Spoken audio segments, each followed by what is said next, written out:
Hier, je regardais une vidéo et il y avait un bateau sur l'océan et cet océan était déchaîné, c'était une tempête.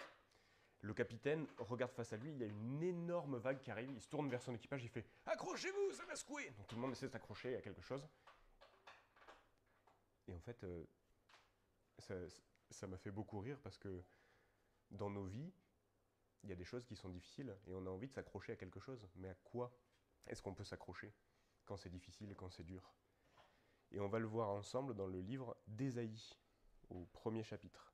Donc pour toi, Laura, ça va être la page 445.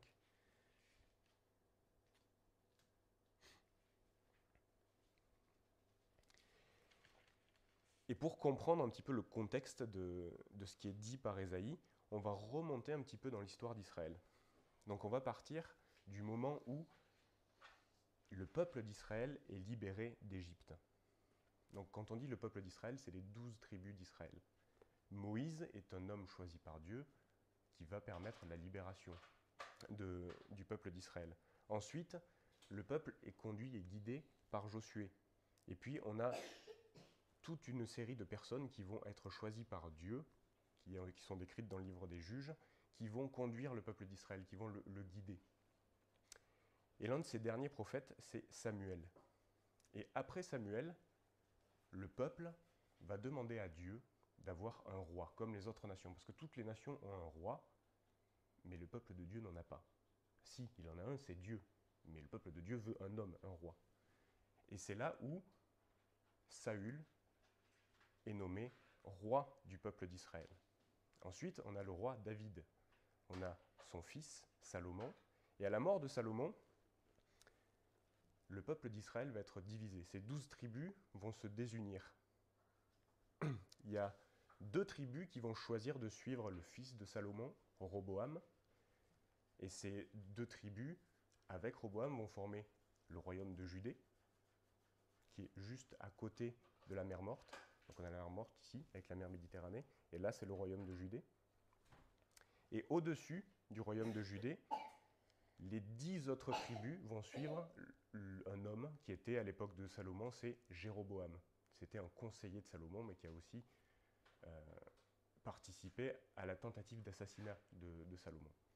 Et une grande partie du peuple choisit Jéroboam. Et ils vont former, eux, au-dessus du royaume de Judée, le royaume d'Israël. Donc il y a une nuance entre parler du peuple d'Israël, c'est-à-dire l'ensemble des 12 tribus, et parler du royaume d'Israël. Ce royaume qui est une zone géographique, en fait. Quand on parle du peuple d'Israël, c'est vraiment les 12 tribus d'Israël, c'est le peuple de Dieu.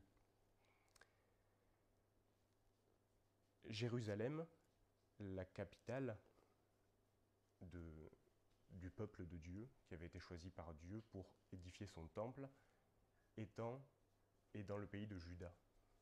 Et ça a posé un problème au roi Jéroboam, parce qu'il savait que dans son peuple, les gens aimaient Dieu. Il y avait des gens qui aimaient Dieu, qui voulaient le célébrer, et ces gens allaient aller à Jérusalem pour le célébrer, sauf qu'il ne voulait pas. Il voulait que son peuple reste dans le pays d'Israël, et donc n'aille pas dans le pays de Juda. Et donc ce qu'il a fait, c'est qu'il a établi 2 temples, un dans une ville qui s'appelle Dan, et l'autre Bethel, et il a fait ériger des veaux d'or, pour que les gens puissent venir louer Dieu. Mais en fait, petit à petit, ces gens se sont détournés de l'Éternel, ils se sont détournés de Dieu, ils se sont mis à avoir des idoles. Au lieu de louer simplement Dieu et de venir simplement dans la présence de Dieu, ils se sont mis à prier pour leur argent, pour leur prospérité, même ils en arrivaient à faire des sacrifices horribles et odieux. Ils sacrifiaient même leurs propres enfants. Et moi, ce que j'ai trouvé beau ici, c'est que Dieu nous montre que par sa parole, par ce qu'il dit au travers de ses prophètes, il façonne l'histoire, et il façonne l'histoire de son peuple. Et quand son peuple s'oppose à lui, à sa bienveillance, ça a des conséquences. Par exemple, Saül, c'était un homme qui avait été, qui était un homme fort, un chef de guerre, et ça entraînait des guerres, ça entraînait notamment la guerre avec les Philistins. Et le peuple de Dieu s'est retrouvé confronté à Goliath. Et on se souvient de l'histoire de Goliath, le peuple a été sauvé par David. Et c'est Dieu qui a envoyé David sauver son peuple. Et le peuple, par l'exemple du roi David, est retourné à Dieu. Donc le peuple s'oppose à Dieu, ça a des conséquences, mais Dieu envoie toujours un moyen pour retourner à lui. Et donc, ici on se retrouve dans le cas où tout le pays d'Israël a vécu une grande prospérité, mais s'est complètement détourné de Dieu. Et ce pays a été ravagé par la destruction et la guerre. Et le pays de Judée, lui, le pays du Juda, a été plutôt épargné pendant toute cette période. Sauf que le peuple de Judée commence lui aussi à se détourner de Dieu. Il commence lui aussi à avoir des idoles. Et Dieu le voit. Et Dieu veut protéger son peuple. Alors qu'est-ce qu'il fait? Il envoie Ésaïe, un prophète, un homme qui va porter son message et qui va porter sa parole pour prévenir le peuple. Et donc, on en est là. Dans le premier chapitre d'Ésaïe, au verset numéro 2. Ciel, écoute, terre, prête l'oreille. En effet, l'Éternel parle. J'ai nourri et élevé des enfants, mais ils se sont révoltés contre moi. Le bœuf connaît son propriétaire et l'âne la mangeoire de son maître. Cependant, Israël ne connaît rien. Mon peuple n'a pas d'intelligence. Ici, ce qui est beau, c'est que on a les mots ciel, écoute, tout ce qui est dans les cieux, tout ce qui a été créé dans le ciel. On a cette notion de ciel matériel, de ciel terrestre, mais on a aussi cette notion de les cieux créés par l'Éternel. Terre, prête l'oreille, tout ce qui est sur terre, tout ce qui a été créé encore une fois par l'Éternel. Ésaïe ici parle au nom de Dieu et s'adresse à l'intégralité de la création. Et Dieu nous dit, j'ai nourri et élevé des enfants, je les ai fait grandir, je les ai accompagnés, je les ai épaulés, mais ils se sont détournés de moi. Ils se sont rebellés contre moi, ils se sont opposés à moi. Au verset 3, le bœuf connaît son propriétaire et l'âne la mangeoire de son maître. On sait qu'un berger, quand il appelait ses animaux reconnaissaient sa voix. Ils savaient que c'était lui qui les protégeait, c'était lui qui les nourrissait, c'était lui qui leur apportait de l'eau. Ils savaient qui était leur maître. Et ici, en gros, Dieu dit, Israël, là, vous êtes plus bête qu'un bœuf et qu'un âne. Mais vraiment, vous êtes plus bête qu'un bœuf et qu'un âne. Ne voyez-vous pas que tout ce que vous avez, ça vous a été donné? Et on continue au verset 4. Malheur à la nation pécheresse, au peuple chargé de fautes, à la lignée des méchants et aux enfants corrompus. Ils ont abandonné l'Éternel et ils ont méprisé le Saint d'Israël. Ils ont fait volte-face. Et quand on s'intéresse un petit peu plus au verset numéro 4, et quand on va voir dans le texte hébreu la signification des mots, on s'aperçoit que ce qui est dit, c'est malheur, le malheur tombe sur les gens mauvais, ceux qui aiment le mal, à ceux qui sont remplis de perversité, aux mauvaises graines. On entend souvent cette expression, c'est les mauvaises graines. Ceux qui veulent casser, briser, détruire. On l'avait vu dans le livre de Jonas, le mot mal, ça implique ce qui veut détruire, casser, rendre inutile, rompre quelque chose, briser ce qui a été créé par Dieu. Et moi, je me suis demandé, mais pourquoi le peuple d'Israël, il agit comme ça? Pourquoi les gens dans le pays de Juda agissent comme ça? Pourquoi? Et on va voir la réponse dans les prochains versets. Verset 5. À quoi bon vous frapper encore? Vous multipliez vos révoltes. La tête entière est malade et tout le cœur est souffrant. De la plante des pieds jusqu'à la tête, rien n'est en bon état. Ce ne sont que blessures, contusions et plaies vives qui n'ont été ni pansées, ni bandées, ni désinfectées. La tête, c'est ce qui dirige le corps, notre corps. Le cœur, c'est ce qui lui donne de l'énergie. Une partie prend les décisions et l'autre partie les met en pratique. Et ce qui est rigolo, c'est que Dieu nous donne un cours d'anatomie, là. Je trouve ça très très rigolo. Et ce qu'il nous explique en gros, c'est que notre peau, c'est une barrière pour nous protéger de ce qu'il y a à l'extérieur. Donc ça protège ce qu'on a à l'intérieur de ce qu'il y a à l'extérieur. Qu'est-ce qui se passe si je me coupe? Ben, la barrière est rompue. Et si on ne la soigne pas, qu'on ne la nettoie pas, pour laisser le temps à la peau de se reconstruire et de boucher le trou, qu'est-ce qui se passe? Ça s'infecte.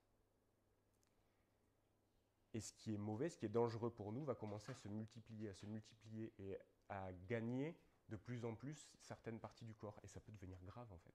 Et ça peut entraîner la mort. Mais ici, c'est une image. La tête entière est malade et tout le cœur est souffrant. Au début, j'avais pensé la tête. Dieu parle des personnes qui dirigent le peuple d'Israël. Et le cœur, c'est les ouvriers, c'est les artisans, ceux qui mettent en avant ce qui est voulu par le roi et par les conseillers.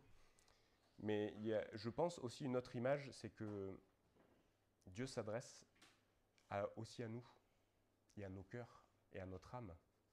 Et il parle directement au cœur de chaque personne du peuple d'Israël.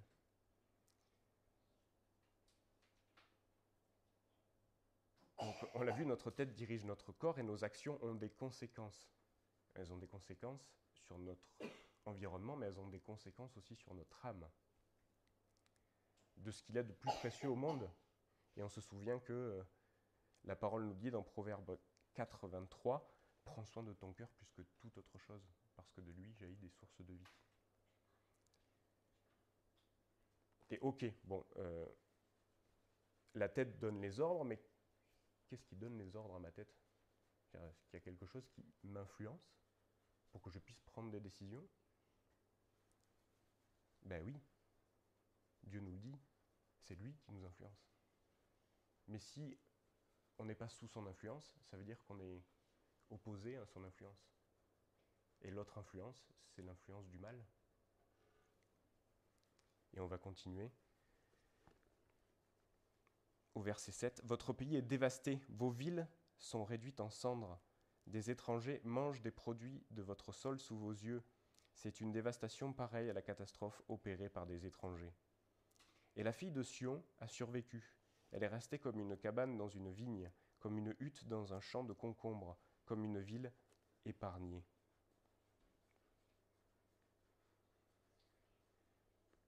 La fille de Sion, c'est l'Église de Dieu, c'est le peuple de Dieu. Les gens qui servent Dieu, qui l'aiment. Et là, la parole nous dit qu'elle a été préservée. Elle est restée comme une cabane dans une vigne, un abri, un refuge. Dieu en a pris soin. Et Dieu nous montre que quand on est sous son influence, quand on demeure en lui, on est protégé. C'est lui notre abri. Le psaume 91 nous dit « Celui qui habite sous l'abri du Très-Haut repose à l'ombre du Tout-Puissant. » Celui qui habite sous l'abri du Très-Haut repose à l'ombre du Tout-Puissant.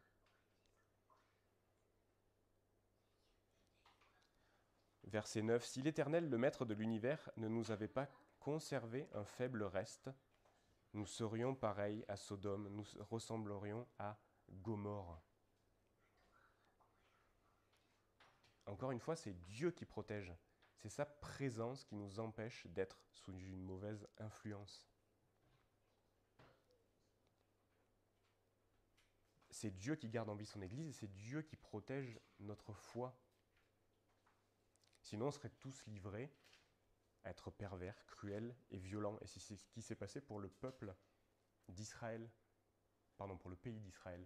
C'est-à-dire qu'ils se sont complètement détournés de Dieu. Et ils sont devenus cruels, violents, avides de richesse et de pouvoir. Et ça les a détruits, parce que c'est l'orgueil qui s'est développé dans leur cœur.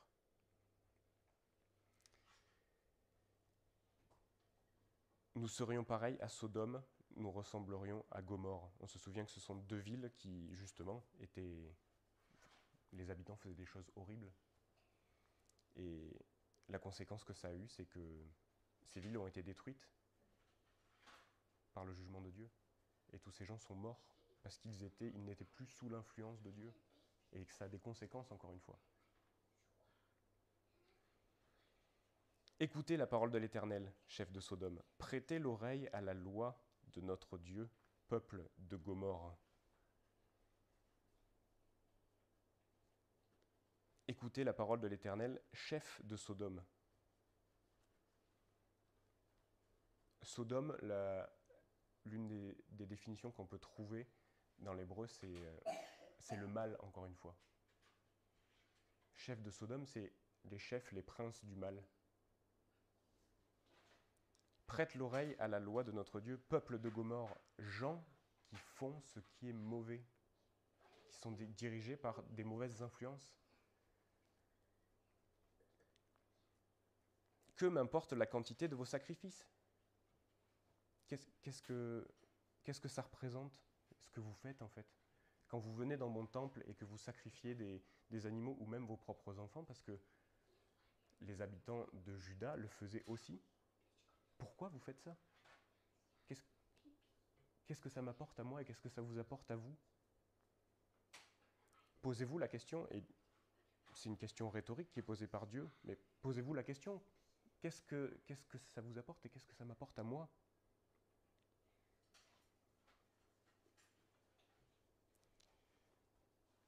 Je suis rassasié des holocaustes de béliers et de la graisse des veaux. Je ne prends aucun plaisir au sang des taureaux, des brebis et des boucs.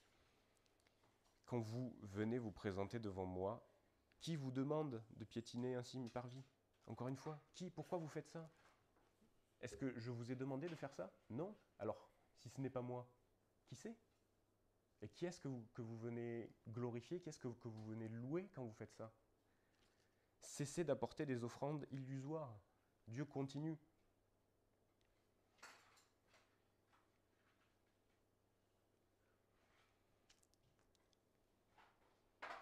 On se rappelle que le premier commandement nous dit « Aime ton Dieu de tout ton cœur, de toute ton âme et de toute ta pensée ».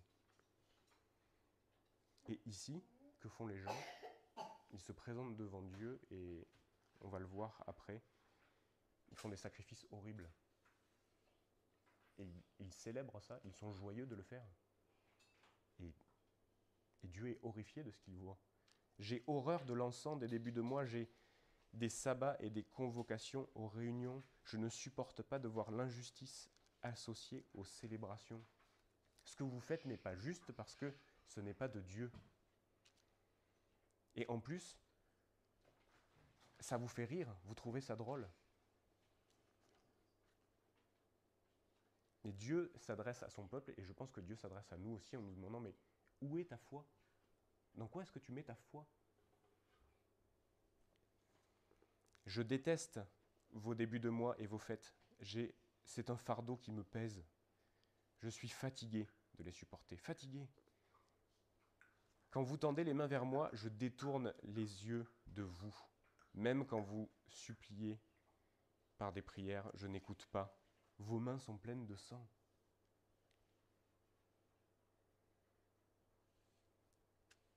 Et donc, on a cette image de ce peuple qui fait des choses horribles et qui pense louer Dieu, mais en fait, il ne loue pas Dieu.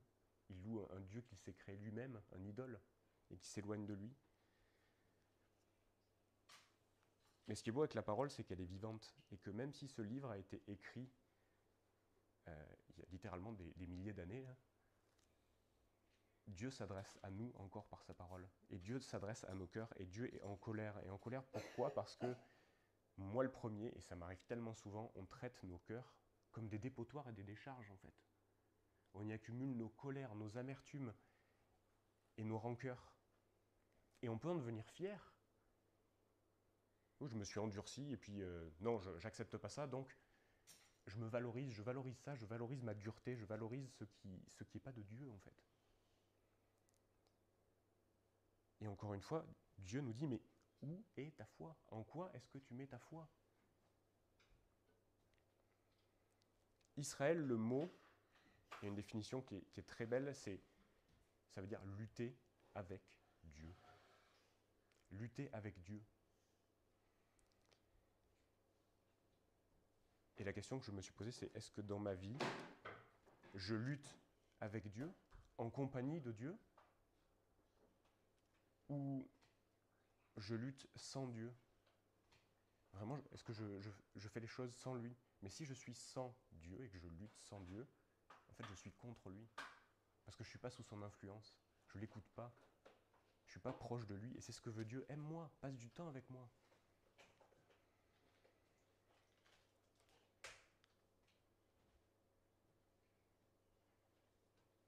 Encore une fois, où est ta foi? T'accroches-tu à Dieu quand ça secoue? Quand le capitaine se dit ah, accrochez-vous, ça va secouer. Mais est-ce qu'on s'accroche à Dieu ou est-ce qu'on s'accroche à autre chose? Et moi, ce qui m'a un peu découragé, c'est que, encore une fois, la parole de Dieu montre notre cœur et révèle notre cœur. Et c'est décourageant et c'est triste de voir qu'on désire être proche de Dieu, mais c'est tellement difficile à la fois. Mais ce qui m'a encouragé, c'est la suite. C'est que Dieu nous montre l'état de notre cœur, mais il nous donne toujours un moyen pour revenir à lui. Toujours. Il ne nous abandonne pas, jamais. Même ceux qui font les pires horreurs, même ceux qui sont dans les pires situations, Dieu ne nous abandonne jamais. Jamais. Et c'est un mensonge de croire le contraire. Parce que Dieu est rempli de grâce, de bienveillance. Et la solution, qu'est-ce que c'est? On le voit au verset 16. Lavez-vous, purifiez-vous, mettez un terme à la méchanceté de vos agissements. Cessez de faire le mal. Arrêtez. Retourne à Jésus, vas-y. Mets ta foi en lui, maintenant. Pour ce qui est difficile, pour ce qui est dur, ou même pour ce qui te rend en joie. Mets ta foi en lui. Mais aussi, change de comportement, repens-toi. Agis différemment. Demande pardon à Dieu. Et il le dit dans sa parole, je serai fidèle pour te pardonner encore. Et pas parce qu'on le mérite, parce que c'est ce qu'il est. C'est un Dieu de pardon qui redonne la vie à ce qui est mort, qui redonne la joie à ce qui est triste, et qui redonne de la force et du courage à ce qui est détruit ou brisé. Mais encore plus encourageant, Dieu nous dit quoi faire, mais il nous dit vraiment comment le mettre en pratique. Il nous dit qu'on peut chercher à faire quelque chose. Apprenez à faire le bien, recherchez la justice, protégez l'opprimé, faites droit à l'orphelin, défendez la veuve. Venez et discutons, dit l'Éternel. Même si vos péchés sont couleur cramoisie, ils deviendront blancs comme la neige. Même s'ils sont rouges comme le pourpre, ils deviendront clairs comme la laine.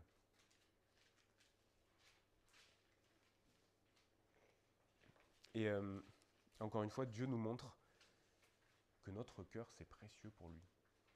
C'est vraiment quelque chose qu'il chérit. Il s'est fait chair, il a marché sur terre. Et c'est Jésus qui est marché sur terre et qui est mort pour sauver nos cœurs, pour sauver notre âme, pour qu'on ait cet accès à Jésus. Et on peut tourner ensemble dans le livre de 1 Timothée, chapitre 6.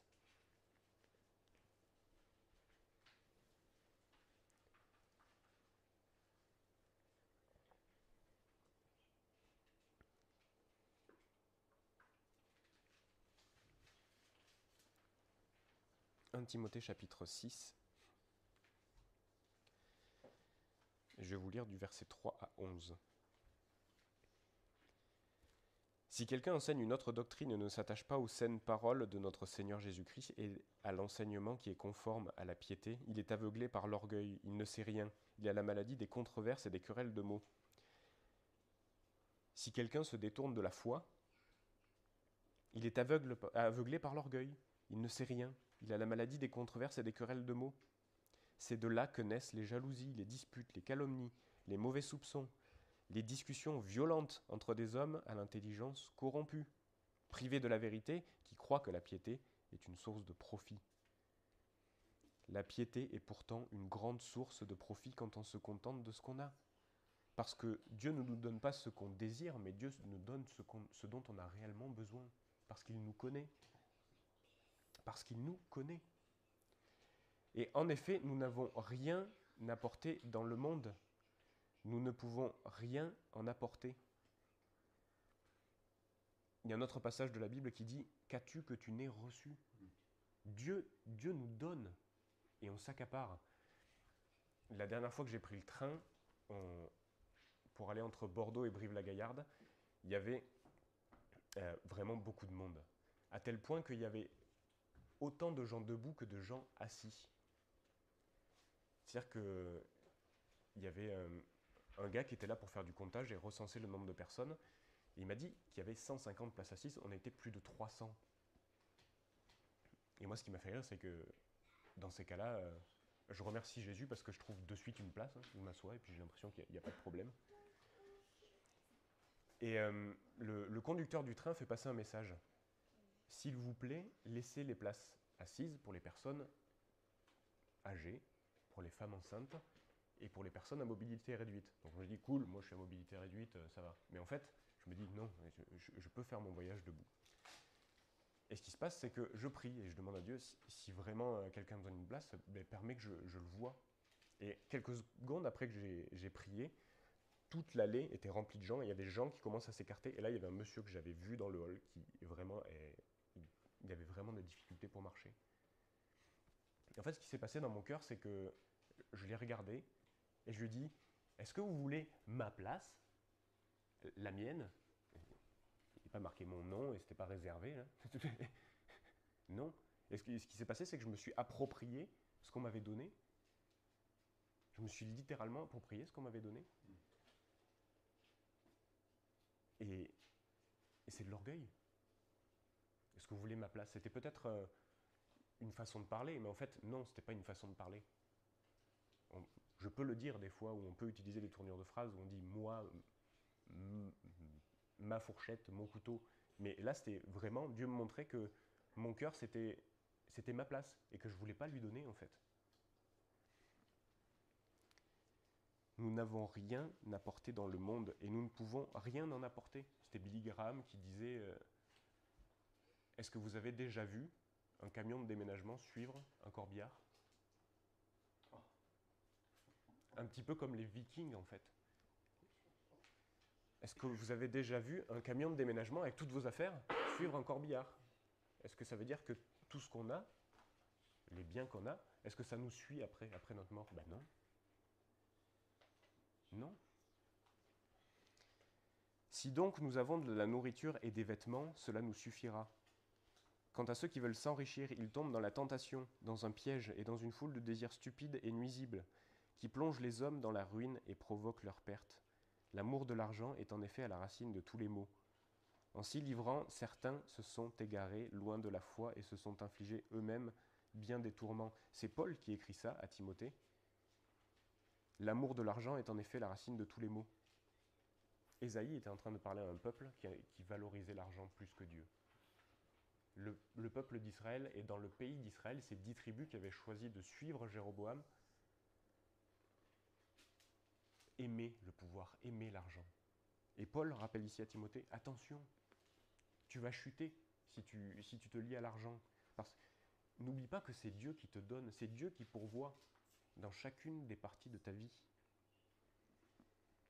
Quant à toi, homme de Dieu, fuis ces choses, fuis. On ne demande pas de lutter, il demande de fuir. Va-t'en. Mais pas juste, tu t'en vas dans l'autre sens et tu cours en rond comme un poulet sans tête, là. Non, c'est pas ça qu'il dit. C'est fuis et recherche. Recherche quoi? La justice, la piété, la foi, l'amour, la persévérance, la douceur. Et qu'est-ce qu'on a vu dans Ésaïe tout à l'heure? Que c'était ce que nous disait Dieu au travers d'Ésaïe. Apprenez à faire le bien, recherchez la justice, protégez l'opprimé, fais droit à l'orphelin, défends ceux qui sont tristes, défends ceux qui ont perdu quelqu'un qu'ils aimaient, défends-les, protège-les. Et ça gardera ta foi intacte, parce que tu feras ce que Dieu fait.